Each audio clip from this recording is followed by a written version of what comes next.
அஸ்ஸலாமு அலைக்கும் வரஹ்மத்துல்லாஹி வபரகாத்துஹு. தமிழ் பழமொழி. இடர் வந்தால் தெய்வமே துணை.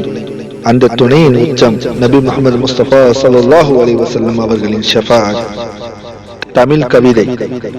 அச்சம் சூழும் அந்நாளில், ஆவி நடுங்கும் அந்த வேளையில், நபி முஹம்மது முஸ்தபா ஸல்லல்லாஹு அலைஹி வஸல்லம் நாமம் ஒன்று போதும், நம்பிக்கை மலரும் நெஞ்சமெல்லாம். இக்கவிக்கு ஏற்றாற்போல் இமாம் பூசரி ரஹ்மத்துல்லாஹி அலைஹி தனது புர்தா ஷரீஃபில் 36வது பாராக குறிப்பிடுகிறார்கள். ஹுவல் ஹபீபுல்லதி துர்ஜா ஷஃபாஅத்துஹு லிகுல்லி ஹௌலின் மினல் அஹ்வாலி முக்தஹிமி.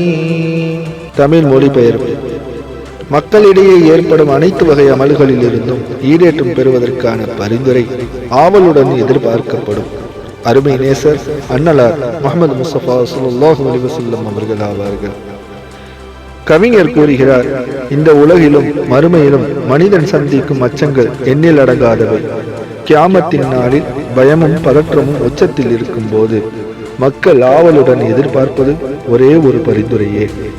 அந்த பரிந்துரை நபி முஹம்மது முஸ்தபா ஸல்லல்லாஹு அலைஹி வஸல்லம் அவர்களின் ஷஃபாஅத்.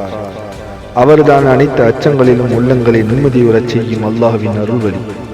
இதனால் தான் கவிஞர் எந்த அச்சம் வந்தாலும் நபி ஸல்லல்லாஹு அலைஹி வஸல்லம் அவர்களின் பரிந்துரையே நம்பிக்கை என்று உறுதியாக சொல்லுகிறார். அனைத்து அச்சங்களுக்கும் நடுவில் ஒரே ஒரு நம்பிக்கை.